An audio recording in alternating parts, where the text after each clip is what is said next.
എല്ലാവർക്കും നമസ്കാരം. ഞാൻ സരിത മഹേശ്വരൻ.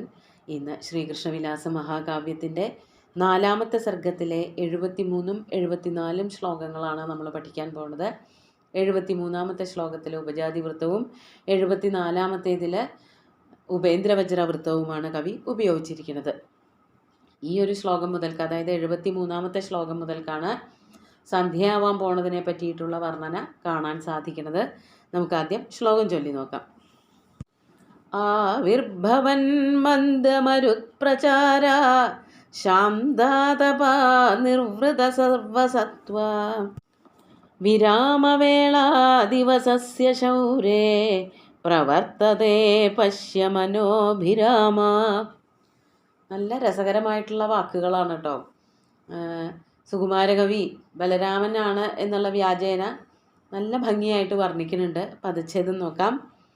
ആവിർഭവൻ മന്ദമരുത്പ്രചാര ശാന്താതപ നിർവൃത സർവസത്വ വിരാമവേളാ ദിവസസ്യ ശൗരേ പ്രവർത്തതേ പശ്യ മനോഭിരാമ.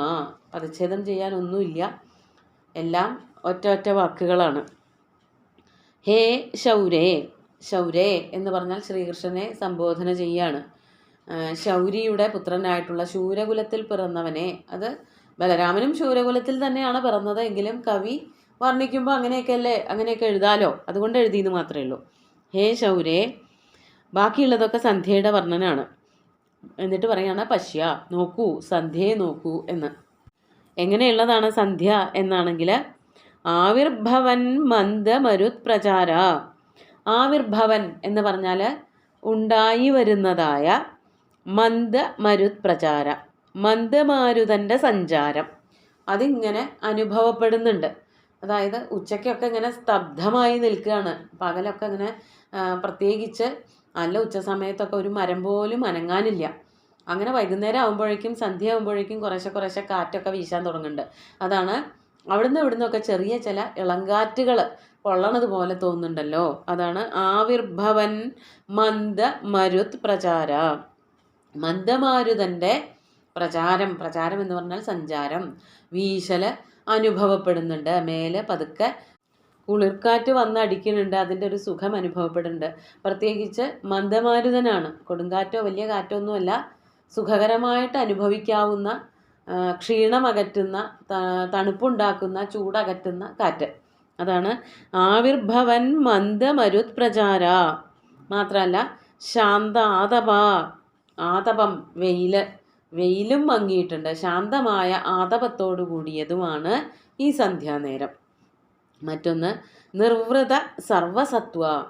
ഇങ്ങനെ കാറ്റ് വീശുന്നുണ്ട്, ചൂട് കുറഞ്ഞിട്ടുണ്ട്, വെയിലിൻ്റെ തീക്ഷ്ണതയൊക്കെ കുറഞ്ഞിട്ടുണ്ട് എന്ന് വരുമ്പോൾ സ്വാഭാവികമായിട്ടും ജനങ്ങൾക്കൊക്കെ ഒരു ആശ്വാസം ഉണ്ടാവും. അതാണ് നിർവൃത സർവസത്വ.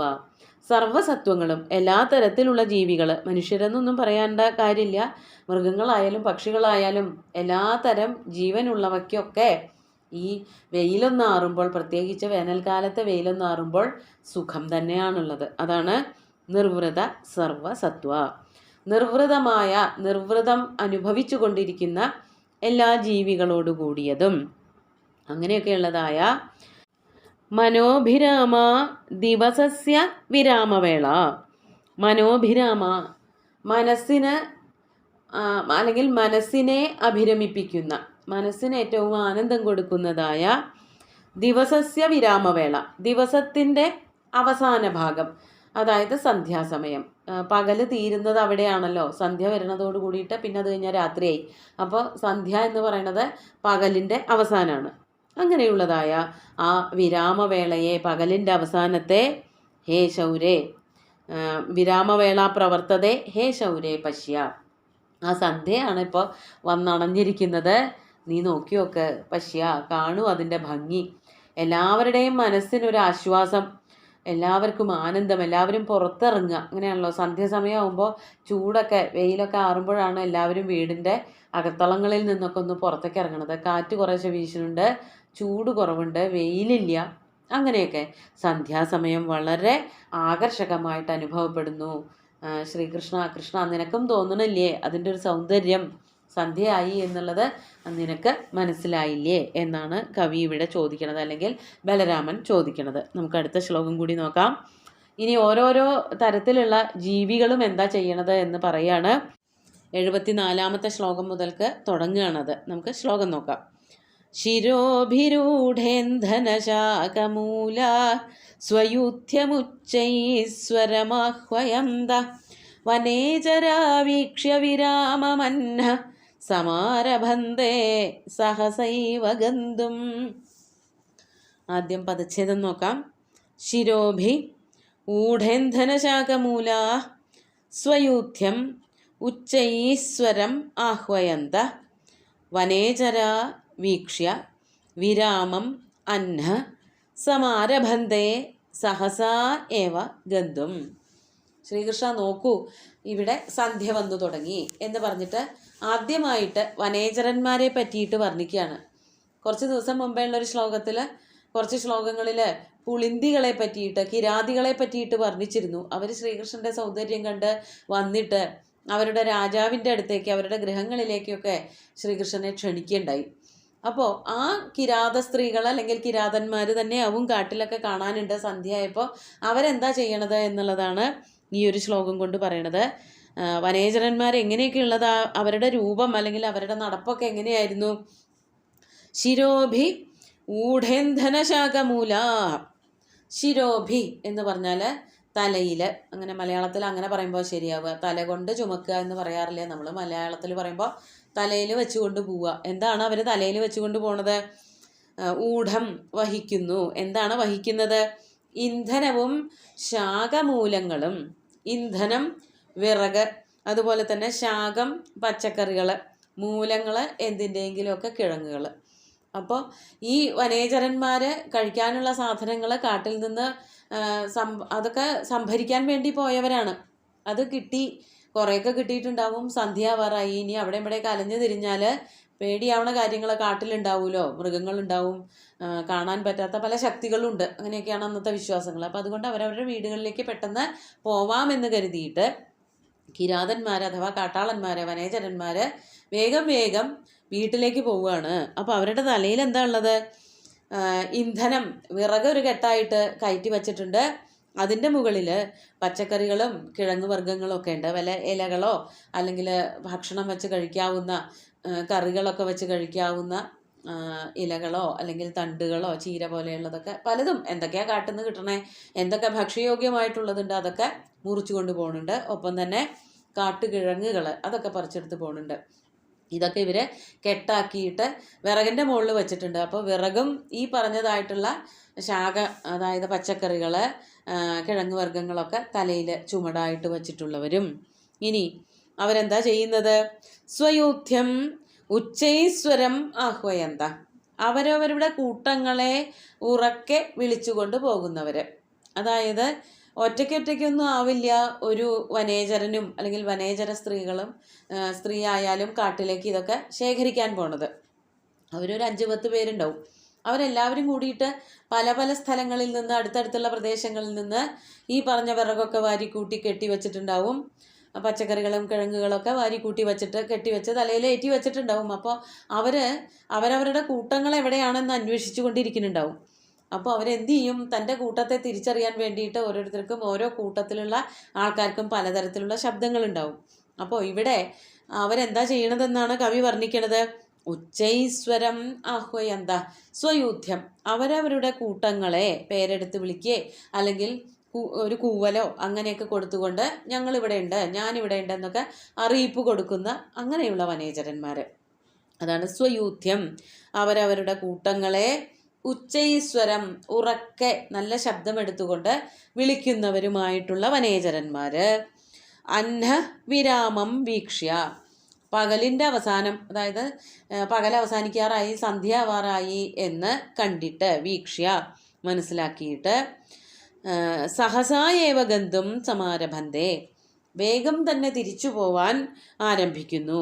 അവരുടെ വീടുകളിലേക്ക് തിരിച്ചു പോവാൻ പെട്ടെന്ന് പുറപ്പെടുന്നു. അതായത് വിറകൊക്കെ കെട്ടിവെച്ച് വേഗം തലയിലേറ്റിയിട്ട് അവരവരുടെ കൂട്ടത്തിലുള്ള ആൾക്കാരെയൊക്കെ ഉറക്കെ പേരെടുത്ത് വിളിച്ചുകൊണ്ടോ കൂവി വിളിച്ചുകൊണ്ടോ എന്തെങ്കിലും സിഗ്നലുകൾ, ചൂളം വിളിക്കുകയോ അങ്ങനെയൊക്കെ ചെയ്തുകൊണ്ട് അവരവരുടെ കൂട്ടങ്ങളെ തേടി പിടിച്ച് വീടുകളിലേക്ക് പോകുന്നു. രാവിലെ പുറപ്പെട്ടതാവും ഈ വക സാധനങ്ങളൊക്കെ ശേഖരിക്കാൻ വേണ്ടിയിട്ട്. ഇപ്പോൾ ഒരു ദിവസം പുറപ്പെട്ടാൽ പിന്നെ കുറച്ച് ദിവസത്തേക്ക്, ഒരാഴ്ചത്തേക്കൊന്നും പിന്നെ കാട്ടിലേക്ക് പോരേണ്ടി വരില്ല ഇതൊക്കെ ശേഖരിക്കാൻ. അപ്പോൾ അങ്ങനെ കാട്ടിലേക്ക് ഇതൊക്കെ പെറുക്കിയെടുക്കാൻ വേണ്ടിയിട്ട് പുറപ്പെട്ടു പോകുന്നവരായിട്ടുള്ള വനേചരന്മാർ അല്ലെങ്കിൽ വനേചര സ്ത്രീകളും പുരുഷന്മാരും ഒക്കെ ഉണ്ടാവും, കുട്ടികളും ഒക്കെ ഉണ്ടാവാം. അവരെല്ലാവരും അങ്ങോട്ടും ഇങ്ങോട്ടും വിളിച്ചുകൊണ്ട് സ്വന്തം ഗൃഹത്തിലേക്ക് പോകുന്ന കാഴ്ച കാണുന്നില്ലേ ശ്രീകൃഷ്ണ? കൃഷ്ണ, നിനക്ക് മനസ്സിലാവണില്ലേ? സന്ധ്യാവറ, ഈ പശുക്കളെയൊക്കെ തെളിച്ചിട്ട് നമുക്കും തിരിച്ച് അമ്പാടിയിലേക്ക് പോവാം എന്നാണ് ഇവിടെ ബലരാമൻ ശ്രീകൃഷ്ണനോട് പറയണത്. ഈ വർണ്ണനകൾ ഇങ്ങനെ വായിക്കുമ്പോൾ അതൊക്കെ കണ്ണിൽ കാണുന്നത് പോലെ തോന്നും. ഈ തോട്ടങ്ങളിലൊക്കെ പോയിട്ട് വിറകൊക്കെ പെറുക്കി അതിങ്ങനെ വലിയ നീളത്തിലുള്ള കെട്ടുകളാക്കിയിട്ട് തലച്ചുമടുകളാക്കി പോകുന്ന കാഴ്ചകൾ കുട്ടിക്കാലത്ത് ഞാനും കണ്ടിട്ടുണ്ട്. ഈ കാടൊക്കെ അടുത്തുള്ളവർ, തോട്ടങ്ങൾ റബ്ബർ തോട്ടങ്ങളൊക്കെ അടുത്തുള്ളവർ ഇങ്ങനെയുള്ള കാഴ്ചകൾ കാണാറുണ്ട്. ഇപ്പം അങ്ങനെയൊന്നും ഇല്ല. ഇപ്പോൾ വിറകും കെട്ടുകൾ തലയിലേറ്റി പോകുന്ന കാഴ്ചകൾ പൊതുവെ വളരെ അപൂർവമാണ്. വണ്ടി വിളിച്ചു പോണു, വിറകും കെട്ടുകളൊക്കെ വണ്ടിയിലിടുന്നു, വണ്ടി ഓടിച്ചു കൊണ്ട് പോണു, അങ്ങനെയുള്ള കാഴ്ചകളാണ് അധികവും. ചില ഗ്രാമപ്രദേശങ്ങളിലൊക്കെ ഉണ്ടാവുമായിരിക്കും. പക്ഷെ അവർ കെട്ടിവെക്കുന്ന രീതി, തലയിലേറ്റാൻ വേണ്ടിയിട്ട് ചുമ്മാടുണ്ടാക്കുന്ന രീതി, ആ ചുമ്മാടൊന്നും പെട്ടെന്ന് അഴിഞ്ഞു പോകുന്നില്ല. വാഴയിലയും അതൊക്കെ കൂട്ടിച്ചേർത്തുണ്ടാക്കുന്ന നല്ല മുറുക്കി കെട്ടി വെച്ചിരിക്കുന്നതായ ചുമ്മാടുകൾ, ഇപ്പോൾ ചുമ്മാടുകളുടെ ആവശ്യം തന്നെയില്ല. അല്ലെങ്കിൽ തോർത്ത് കൊണ്ട് ചുരുട്ടി ഉണ്ടാക്കുന്നതായ ചുമ്മാടുകൾ, അതിലേക്കാണ് ഈ വിറകും കെട്ടുകൾ അവർ ചായ്ച്ചു വെക്കണത്. എന്നിട്ടത് തലയിലേറ്റി നടന്നു പോകുന്ന ഒരു പ്രത്യേക നടപ്പ് തന്നെയുണ്ട്. പ്രത്യേകിച്ച് സ്ത്രീകളാണ് അതിനൊക്കെ ആയിട്ട്, വിറകും അടുപ്പുമൊക്കെ ആയിട്ടുള്ള ബന്ധം സ്ത്രീകൾക്കായിരുന്നു ഒരു കാലത്ത്. അതുകൊണ്ട് അവരാണ് കാലത്തെ നേരത്തെ തന്നെ ഇങ്ങനെയുള്ള പ്രദേശങ്ങളിലൊക്കെ ചെന്ന് ചുള്ളിയും കമ്പും ഒക്കെ ഒടിച്ച് മരങ്ങളൊക്കെ അവിടെ ഇവിടെ വീണ് കിടക്കുന്നുണ്ടെങ്കിൽ അതൊക്കെ മുറിച്ചെടുത്ത് കെട്ടുകളാക്കി സ്വന്തം ഗൃഹങ്ങളിലേക്ക് സന്ധ്യാസമയത്ത്, സന്ധ്യ ആവണതിന് മുമ്പ് സഞ്ചരിക്കുന്നത് കാണാൻ പറ്റുക. അപ്പോൾ അങ്ങനെയുള്ള ഒരു കൂട്ടം വനേചര സ്ത്രീകളെ, ഇവിടെ വനേചരന്മാർ എന്നുള്ളത് പുല്ലിംഗത്തിലും സ്ത്രീലിംഗത്തിലും പ്രയോഗിക്കാൻ പറ്റും. അപ്പോൾ ആരായാലും കുഴപ്പമില്ല, ഇവർ കിരാതന്മാരങ്ങനെ സഞ്ചരിക്കുന്നത് കാണുന്നില്ലേ എന്ന് ബലരാമൻ കൃഷ്ണനോട് ചോദിക്കുകയാണ്. നമുക്ക് ശ്ലോകങ്ങൾ ഒന്നുകൂടി ചൊല്ലി നോക്കാം. ആവിർഭവൻ മന്ദമരുത്പ്രചാര ശാന്താതപാ നിർവൃത സർവസത്വ വിരാമവേളാ ദിവസസ്യ ശൗരേ പ്രവർത്തതേ പശ്യ മനോഭിരാമ ശിരോഭിരൂഢേന്ധനശാകമൂല സ്വയൂഥ്യമുച്ചൈസ്വരമാഹ്വയന്ത വനേജരാവീക്ഷ്യ വിരാമമന്നഃ സമാരഭന്തേ സഹസൈവ ഗന്ധും. സുന്ദരമായിട്ടുള്ള 2 ശ്ലോകങ്ങളും ഭഗവാന്റെ കാൽക്കൽ അർപ്പിച്ചുകൊണ്ട് ഗുരുവായൂരപ്പനെ സാഷ്ടാംഗം നമസ്കരിച്ചുകൊണ്ട് എല്ലാവർക്കും ശുഭദിനം നേർന്നു നിർത്തട്ടെ. നന്ദി.